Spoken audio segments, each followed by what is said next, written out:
M. Solomon here. Welcome.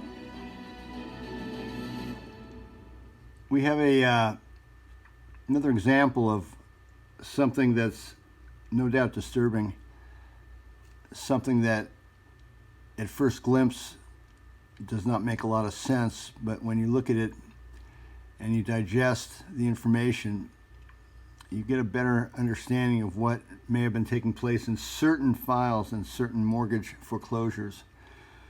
I'll try to make this real brief. We start with the demand for payoff. The demand for payoff was issued, and it was not solicited, it was just issued. It was issued at, as you can see, 881-650-53.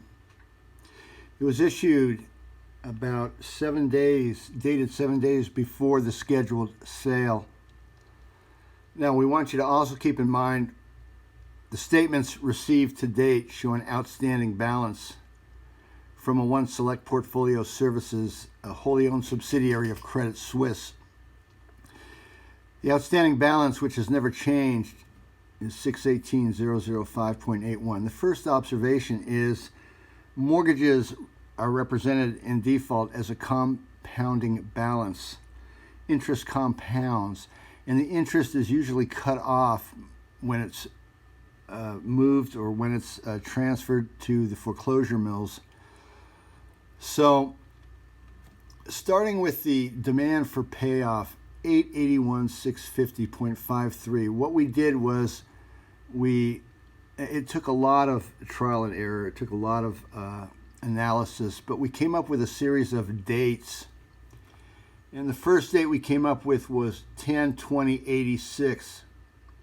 Every date you see here was obtained from this balance, and every date you see here has merit and can be it can be verified or affirmed as having some relationship to this file.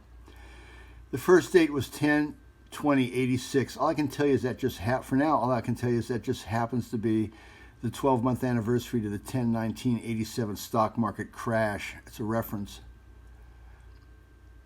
The demand for payoff showed an interest calculation of 26.5. No, excuse me, it showed a recording fee of 26.5. So we deducted 26.5 from that and came up with 9/24/86. We entered the borrower birth date. Again, there's a reason why, but this links the borrower to this code or this scheme. Borrower birth date 11/6/58. We have in file an endorsement, a blank endorsement, an attachment. It's called an allonge. The allonge was dated 11/16/11, was altered to 11/16/16. If you take 11/16/16, subtract 11/16/11, you get a margin of 12/31/04. That is insider. That appears to be a calculation used as part of an insider trade scheme or an insider collaboration. That's all I can tell you. That's alleged, that's not verified, but these dates are verified. So we've now got 1, 2, 3, 4, 5, 6 dates. We're now going to enter the attorney's file number. When questioned about this, I asked the attorney if we could talk about the file number, which translates or converts to a date, 7/31/45. It converts to a date using Microsoft Excel, Google Sheets, any financial platform. The alphanumeric value of a date or a number is the opposite or the reciprocal. I don't know if you'd call that an integer, but the formatting of 53, I believe it's 53174, converts to 7/31/45. So we have the case file number. The attorney asked me to just move on and actually said, we'll have to get rid of you then if that's what you want to talk about. He did not want to have any conversations regarding this file number. That was right before a hearing, a day before a scheduled hearing. And then last, and certainly not least, you have the last payment date, 2/1/10, which is linked to the outstanding balance of 6/18 00581. So when you take the demand for payoff and you take the alphanumeric values attributed to these dates and subtract each one,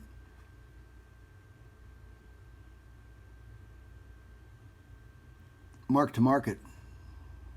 In other words, the difference between the demand for payoff and the outstanding balance equals the sum of 1, 2, 3, 4, 5, 6, 7, 8 dates.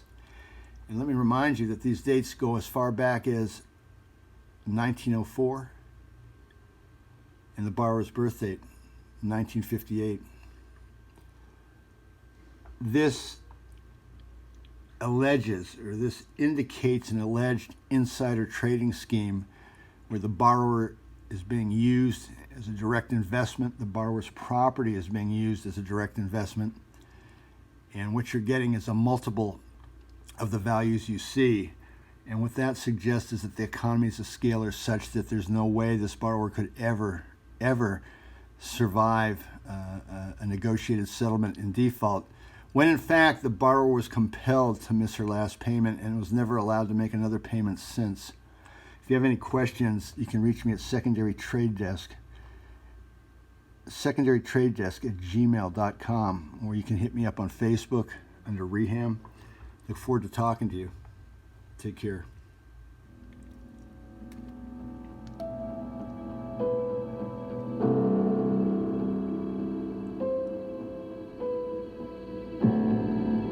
You can also reach me at expert.witness@live.com.